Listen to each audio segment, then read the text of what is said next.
ये उससे पूछो जो दिल से जुड़ा है इस दर से। कहिए सुभान अल्लाह। इस दर से। ये उससे पूछो जो दिल से जुड़ा है इस दर से, वही बताएगा क्या क्या मिला है इस दर से। बेशक सुभान अल्लाह। वही बताएगा क्या क्या मिला है इस दर से। बगौर बगौर शहीद मिल्लत का आस्था देखो, बुला बुला के नवाजा गया है इस दर से। बेशक सुभान बुला अल्लाह। बुला के नवाजा गया है इस दर से। हमारे गम पे, हमारे सर पे गमों का पहाड़ था, लेकिन हर एक गम का जनाजा उठा है इस दर से। बेशक हर एक सुभान गम अल्लाह, का सुभान जनाजा उठा है इस दर से। हजरात, अभी आप तमामी हजरात ने शहादत के मौजू पर बड़ी नफीस खिताब समात फरमाया कि शहादत आखिरी मंजिल है इंसानी सआदत की। इंसानी सआदत, इंसानी नेकी की जो आखिरी मंजिल है वो नमाज पढ़ना नहीं है, वो रोजा रखना नहीं है, वो हज करना नहीं है, वो ज़कात देना नहीं है। अल्लाह की बारगाह में सबसे बड़ी नेकी और सबसे बड़ी जो शहादत की चीज है वो जामे शहादत को नोश करना है, वो जामे मोहब्बत को नोश करना है। आपने शहादत सिर्री और शहादत जहरी का भी तब ये इजमाली खिताब समात फरमाया। हजरात, शहादत दुनिया में बहुत से लोग पाते रहेंगे। कोई वतन अजीज की हिफाजत के लिए अपने जान को बॉर्डर पर कुर्बान करता है, दुनिया उसे शहीद कहती है। कोई अपने वजूद की बका और तहफ़्फ़ुज़ के लिए अपने जान की कुर्बानी देता है, दुनिया शहीद उसको कहती है। और इंसान अपने आपसी लड़ाई झगड़े में शहीद हो जाता है, मारा जाता है, लोग मोहब्बत में शहीद उसे कह देते हैं। लेकिन कुरान ने जिसको शहीद कहा है, जिसके मकाम को इतना बुलंद फरमाया है कि अगर वो दुनिया से चला जाए तो हयाते जावेदानी उसे मैसर हो जाती है, बल्कि जब तक वो दुनिया में रहता है उसकी समाअत महदूद रहती है, जब तक वो दुनिया में रहता है उसकी ताकत महदूद रहती है। लेकिन जो ही वो दुनिया से गया, अल्लाह की जामे वहदत का ऐसा जाम पी कर गया है कि कुरान कह रहा है, ऐ लोगों सुनो सुनो, वो तुम्हारे सामने खाको खून में गिलतान जो गया है उसको खबरदार मुर्दा मत कहना।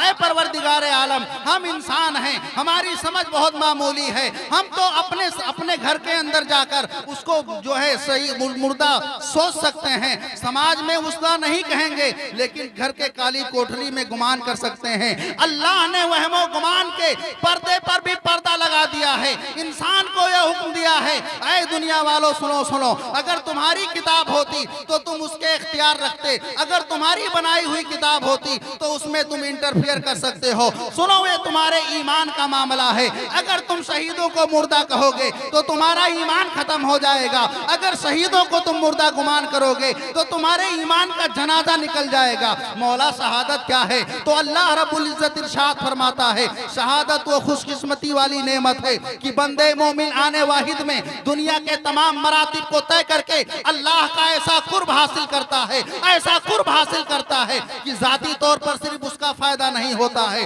बल्कि कल मैदान महशर में यही शहीद मिल्लत होंगे।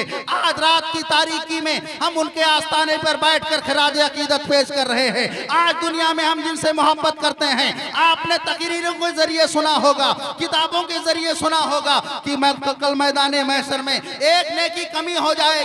वो बाप जो अपने लाडले बेटे के लिए सब कुछ कुर्बान करने के लिए तैयार हो जाता है, कल बाप भी अपने चेहरे को छुपाएगा, माँ भी अपने चेहरे को छुपाएगी, भाई और बहन भी अपने चेहरे को छुपाएंगे। लेकिन ये शोहदा बंदे जिनको दुनिया में तुम शहीद मिल्लत के नाम से जानते पहचानते हो, इनका मकाम ये होगा कि मेरे राह में जान की कुर्बानी करने वाले, जब तुम दुनिया से जामे शहादत को नोश करके आए हो तो बताओ मैदान महशर में तुम्हारे दिल में कोई ख्वाहिश है, तुम्हारे दिल में कोई इश्तहा है, तो ये शहीद मिल्लत इन जैसे बुजुर्ग बयान फरमाएंगे, मौला मेरे हुर्मतो नामूस की बड़ी नाकदरी होगी अगर मैं तन्हा जन्नत में चला गया। और जो दुनिया में मेरे नाम पर महफिलों का इनकाद किया करते थे, जो दुनिया में मेरे नाम की दुहाई लगाते थे, जो मेरी मजलिसों में आया करते थे, अगर मेरे रहते हुए वो जहन्नम में चले जाएंगे तो यकीनन मेरी बड़ी बदनामी होगी। परवरदिगारे आलम शोहदा बंदों को हुक्म देगा, ऐ मेरे शोहदा बंदो, जब तुमने सब कुछ दुनिया में मेरे लिए कुर्बान कर दिया है,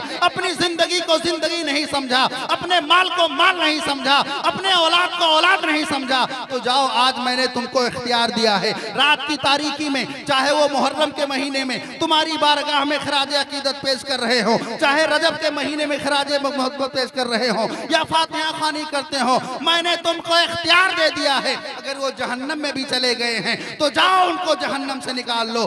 परवरदिगारे आलम अपने इन महबूबों को कल मैदाने महशर में हुक्म देगा कि मेरे महबूबों जाओ अपने चाहने वालों को जन्नत से रुस्तगारी अता करो। बेशक सुभान अल्लाह सुभान अल्लाह। शहादत क्या है? शहादत वो अजीम नेमत है मुसलमानों, जिस नेमत को पाने के बाद इंसान हमेशा हमेशा के लिए आबाद हो जाता है। बॉर्डर पर मरने वाला हुकूमत ज्यादा से ज्यादा उसको तमगा देती है। 26 जनवरी 15 अगस्त को उसकी बेवा को बुलाकर राष्ट्रपति के जरिए एक साल और एक अवार्ड दे देती है। जमाने को हिंदुस्तानियों को पता चलता है कि इसका आदमी बॉर्डर पर शहीद हो गया, राष्ट्रपति के जरिए इसको इनाम से नवाजा गया है। आओ अपने रब से पूछे क्या है मेरे मौला जो तेरे राह में अपने जान को कुर्बान किए हैं उनको तूने कौन अवार्ड दिया है, उनके मकाम को कैसे बुलंद किया है? तो कुरान करीम में रब तबारक ताला इरशाद फरमाता है सबसे बड़ी बात तो यह है कि उन्होंने जब अपनी जान को मेरी राह में कुर्बान कर दिया है, कयामत आ जाएगी लेकिन जो मेरे महबूब बंदे होंगे, मेरे महबूब के सच्चे उम्मती होंगे, वो उनको मुर्दा नहीं कहेंगे, उनकी बारगाह में खराजे अकीदत पेश करेंगे और उनके वसीले से अपनी दुआओं को मेरी बारगाह में मंगवाएंगे। बेशक सुभान अल्लाह सुभान अल्लाह। रात शहीद जिंदा है और शोहदाए किराम अपनी जान को क्यों अल्लाह की बारगाह में पेश करते हैं? आपने जिंदगी के ताल्लुक से आयते करीमा सुना है। मैं आपको बताऊं शहादत के बदले में मिलने वाली चीज क्या है। शहादत के बदले में मिलने वाली चीज क्या है? भैया लागत है मसला डावाडोल है, जबरदस्ती ना ही मेहमान बने लायक है। नहीं नहीं आपको नहीं कह रहा हूं, ये इधर उधर देख रहे हैं, कोई दूसरी मखलूक आ गई है क्या? जब ज़र्फ बड़ा रहता है तो पीने पिलाने में मजा आता है। ज़र्फ जब कमजोर हो तो कहा गया है कि ना अहलों को इल्म की बात सुनाना बेकार है। फूल के पत्ती से कट सकता है हीरे का जिगर, मर्दे नादा पर कलामे नर्म नाजुक बेअसर। कुरान कह रहा इन्नल्लाह अश्तरा मिनल मुमिनीन, बेशक अल्लाह ने मुसलमानों के मोमिनीन के जानो माल का सौदा कर लिया है। ये सौदा करने वाला कौन है? आज सौदा जो अपनी जान को रब की बारगाह में कुर्बान किए, तुम्हारे ख्याल के मुताबिक ये बेवकूफ थे? जंगे बदर के मौके पर जिन मुसलमानों की जान अल्लाह की बारगाह में कुर्बान हो गई, तो उन काफिरों और मुशरिकीनों ने मुसलमानों के दरमियान एक पैगाम दिया था। ये बेवकूफों की जमात थी जो एक मुस्तफा के कहने पर अपनी जिंदगी की बादे खजा को, अपने जिंदगी में लहलाते हुए खुशियों को गंवारा नहीं किया और एक मुस्तफा के कहने पर अपनी बीबियों को बेवा कर दिया, अपने बेटों को यतीम कर दिया, अपने खानदान को ताराज कर दिया। उन काफिरों ने, उन मुशरिकीन ने जब ये ताना दिया था कि क्या वजह थी, नाहक अपने जान को कुर्बान कर दिया, तो परवरदिगारे आलम ने सुबह क़यामत तक के ऐसे कुफारों मुशरिकीन और उनके लिबास में जन्म लेने वाले इंसानों के मुंह पर आखिरी कील ठोका था कि वो काफिर होगा जो शहीदों को मुर्दा कहेगा, वो मुशरिक होगा जो शहीदों को मुर्दा कहेगा, जो मेरे मुस्तफा का सच्चा पक्का उम्मती होगा वो मेरे कलाम पर जरूर ईमान लाएगा, क्योंकि जो मेरा कलाम है ला तब्दीला लिकलिमातिल्लाह, अल्लाह के जो कलाम होते हैं उसमें जर्रा बराबर तब्दीली नहीं होती। बेशक सुभान अल्लाह सुभान। तो ये शोहदा ने अपनी जान को जो रब की बारगाह में पेश किया, अरे शोहदा का मुकाम तो बहुत बुलंद है। आम मुसलमान, आम मोमिन से ये रब का वादा है, इन्नल्लाह अश्तरा, अल्लाह ने मुसलमानों के जान और माल का सौदा कर लिया। किसने किया है? हमारे जान, हमारे माल का सौदा रब तबारक ताला ने किया है। जाहिर सी बात है जब सौदागरी की जाती है तो माल मटेरियल परख कर की जाती है। मैंने 50 रुपए में अगर कोई सामान खरीदा और वो बै मजहूल मानी जाती है जो देखी ना जाए, बगैर देखे हुए बै नहीं करना चाहिए। खरीदो फरोख्त का मामला यह है कि बगैर सामान देखे टटोले ना खरीदा जाए। तो रब कहता है मैंने मुसलमानों के जान और माल का सौदा कर लिया है। किसके बदले में? इन्नल्लाह अश्तरा मिनल मुमिनीना अनफुसहुम व अमवालहुम बिअन्ना लहुमुल जन्ना।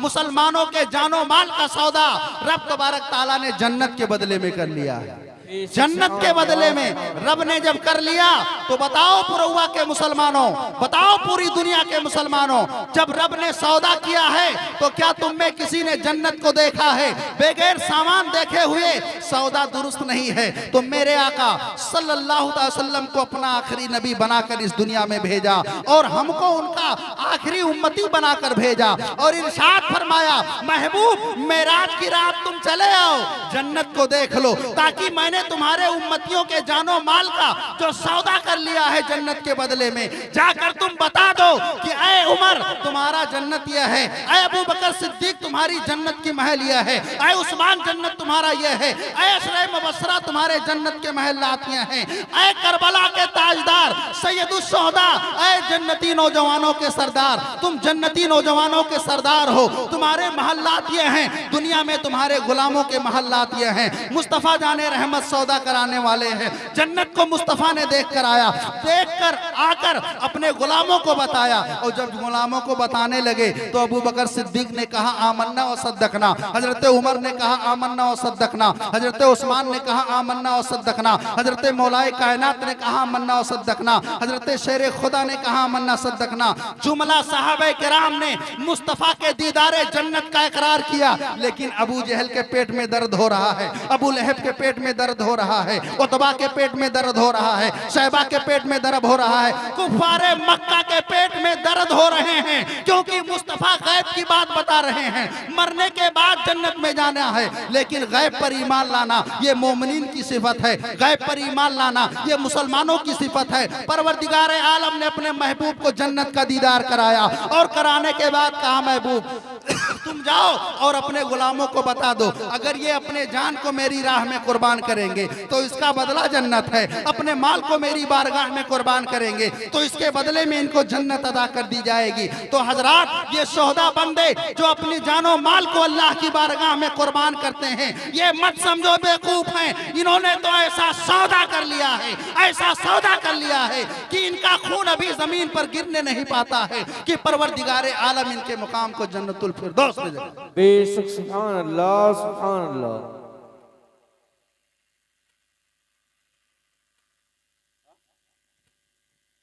बड़े देर के बाद खैर अब वाकया सुन लीजिए शहीदों की जिंदगी का। बनारस नाम सुने होंगे, किताब का नाम है लाला जार, अल्लामा अरशदुल कादरी अली रहमतुल रिजवान की किताब लिखी। हमारे यहाँ हवाई झोंका नहीं चलता है, जो रहता है टनाटन रहता है। अल्लामा अरशदुल कादरी की किताब है लाला जार, उसमें उन्होंने आज से तकरीबन 100-150 साल पहले का वाकया बयान किया शोहदा की जिंदगी के ताल्लुक से। आज हम शहीदों का जिक्र करते हैं, उनकी मजलिसों में आते हैं, लेकिन बिल्कुल चूक चूक मुरब्बक तरह चला आई थन, ना कोनो तमीज है कि कहाँ जाई थन और ना कोनो हुनर है। कभी भी अल्लाह के महबूबों की बारगाह में जब आओ तो दिल में कुछ ना कुछ लेकर आओ, ताकि जब जाओ तो इरादे के मुताबिक तुम्हारी दामन को परवरदिगार आलम खुशियों से भर दे। बनारस की सरजमीन पर एक लाला काम से सोनार था, वो पूरे मार्केट में बनारस के उससे बड़ा सौदागर सोने के मामले में कोई नहीं था। एक सैयद साहब के पड़ोस में वो रहता था। बहुत जमाना पहले सैयद साहब भी औलाद से महरूम थे। ताजदार करबला इमाम आली मुकाम के दरबार तो इतना बुलंद है कि आज भी अगर यहाँ अपने दामन को फैलाओ, करबला से एक मुश्त खाक उठेगी और तुम्हारे दामन में आकर गिर जाएगी, तुम्हारे दिल के मद्दा परवरदिगार आलम कबूल फरमा ले। बेशक सुभान अल्लाह सुभान अल्लाह। हर साल सैयद साहब अपनी बीवी के साथ जब 10 मुहर्रमुल हराम आता तो फकीरों गरीबों को बुलाते, अपने घर दावत लेते, सरकार इमाम आली मकाम के नाम पर नजरो न्याज सदको खैरात किया करते थे। जिंदगी का ये मामूल बन गया कि उधर मुहर्रम का चांद क्या निकलता कि सैयद साहब के घर में यादें करबला की रानाई अंगड़ाई लेना शुरू कर देती थी और बगल में लाला की सोनारन लाला की बीबी वो भी देखती बदकिस्मती से भी परवरदिगारे आलम ने उसके आंगन में सब कुछ दिया था। दुनिया की कोई ऐसी नेमत नहीं थी जो उस लाला के पास ना हो। सिर्फ एक औलाद की कमी थी जो उसके अंधेरे आंगन में एक शम्मा की तरह काम करे। उसके किस्मत का सितारा बेदार हुआ। ये एक साल मुहर्रमुल हराम का चांद जब तुलू हुआ, चारों तानिब जिक्र हुसैन के जिक्र की मजलिसें सजने लगी। 10 मुहर्रमुल हराम का दिन आया। वो सैयद साहब आपस में मशवरा करते हैं कि अब ताजदारे करबला की बारगाह में नजर मोहब्बत पेश करने का वक्त आ गया है। लोगों को दावत दिया। सुबह से लेकर शाम तक लोग उनके घर आते, इमाम हुसैन के नाम पर सबील पिलाते, इमाम हुसैन के नाम पर सदको खैरात करते।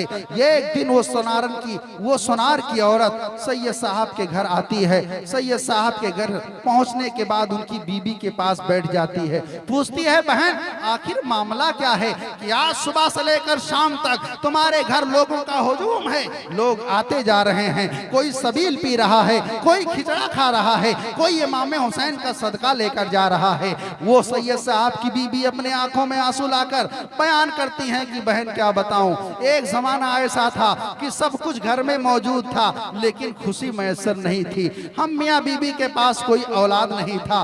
करबला के ताजदार की बारगाह में मैंने इस्तगासा पैर किया और करबला के राज दुलारा का कृपा हो गया। मेरे आंगन में ये जो बच्चा नजर आ रहा है ये करबला वाले सरकार की देन है। उनकी दुआओं की बरकत से आज मेरा आंगन खुशी के माहौल में झूम रहा है। जब उस सुनारन ने सुना तो उसके भीगे पलकों का बोझ भी और गरू हो गया, वजन हो गया, उसके आंखों में आंसू आने लगे। उसने कहा तो क्या हुआ? बड़ी दिलचस्पी से वाकया सुन रही थी तो उन्होंने कहा मामला ये हुआ कि हम दोनों ने मन्नत मानी, क्या है करबला के ताजदार, आपको परवरदिगार आलम ने अपने नबी का नवासा बनाकर ऐसा नरसिंहार पर बैठाया है कि पूरी दुनिया का कोई इंसान अगर आपको पुकारता है तो करबला के ताजदार आप उसकी पुकार सुनकर उसकी मदद जरूर करते हैं। तो मेरी पुकार को भी उन्होंने सुना और रब की बारगाह में दुआ किया। परवरदिगार आलम ने उनकी दुआ कबूल फरमाया। मेरे घर में ये लाडला लड़का पैदा हुआ। अब उस सुनारन के दिल में एक ख्वाहिश पैदा हो गई। उसने पूछना शुरू किया, बहन ये बताओ कि करबला के ताजदार कौन है? कहा मेरे नबी के नवासे हैं। तो कहा ये बताओ वो तुम्हारे नबी के नवासे हैं, क्या ये मुसलमानों ही की दुआओं को सुनते हैं, क्या उनकी ही फरियाद सुनते हैं? सैयद साहब की बीवी ने कहा नहीं, उनके यहाँ जात बिरादरी का कोई मामला नहीं है, उनके यहाँ ऊंच नीच का कोई मामला नहीं है। अरे उनके दरबार में जमाने का कोई भी सताया हुआ पहुंच जाए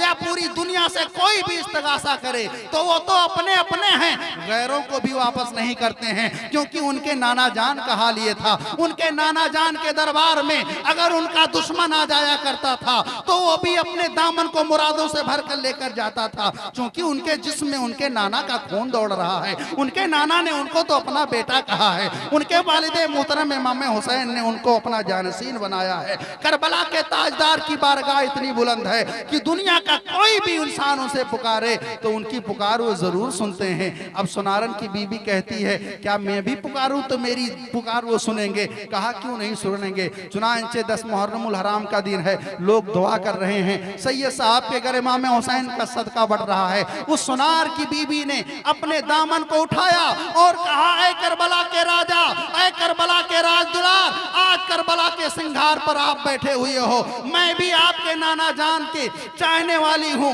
मेरा भी दामन औलाद से खाली है, अल्लाह की अता से सब कुछ है, लेकिन मेरे आंगन में कोई चिराग जल नहीं रहा है। हजरात आलम तसव्वुरात में इमाम हुसैन के तुरबत अनवर से ये खाक उठी और सुनारन के गोद में आकर पड़ गई और उसको समेट लिया। समेट लेने के बाद अपने घर आई। रात के वक्त जब उसका सोहर लाला आया, उससे पूरा माजरा बयान किया। उस सोहर ने कहा, छोड़ो ये बात, मेरे समझ में नहीं आ रही है, डॉक्टरों हकीमों के इलाज से हम तंग आ गए हैं, अब हमारी किस्मत में कोई औलाद नहीं है, शायद हमारी जिंदगी ऐसी कट जाए। जब वो सुनार और वो लाला नर्वस हो गया तो उसकी बीबी ने उसे तसल्ली दिया, तुम कैसी बात कर रहे हो, अरे अल्लाह के हबीब सल्लल्लाहु अलैहि वसल्लम के नवासे के बारे में पड़ोसन की सैयद साहब की बीबी ने कहा है, उनके बारगाह में जो है नीच और ऊंच नहीं देखा जाता है, जात बिरादरी नहीं देखी जाती है, जरा उम्मीद की लो लगाओ। चुनांचे वो भी उम्मीद की लो लगाते हैं। ठीक 9 महीने के बाद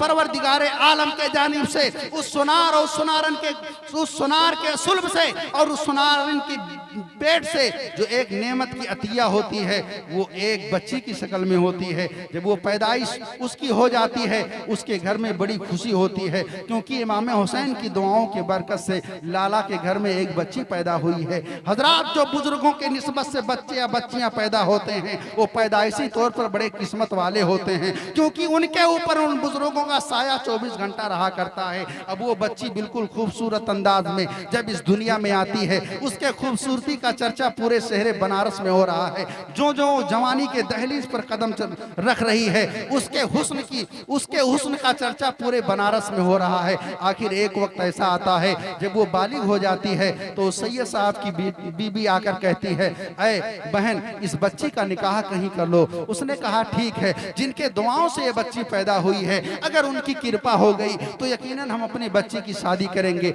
हजरात, उस बच्ची की जमाले जहां आरा देखने के लिए मोहल्ले के लड़के उसका घर का तवाफ करना शुरू कर देते हैं। बड़े बड़े लोग उसके यहाँ रिश्ता भेजते हैं। ये एक राजा का लड़का अपनी माँ से जिद करता है, माँ, अगर उस सुनारन की लड़की से मेरी निकाह ना हुई, अगर वो मेरी दुल्हन ना बनी तो मैं फांसी के फंदे पर लटक कर अपने जान को बर्बाद कर दूंगा।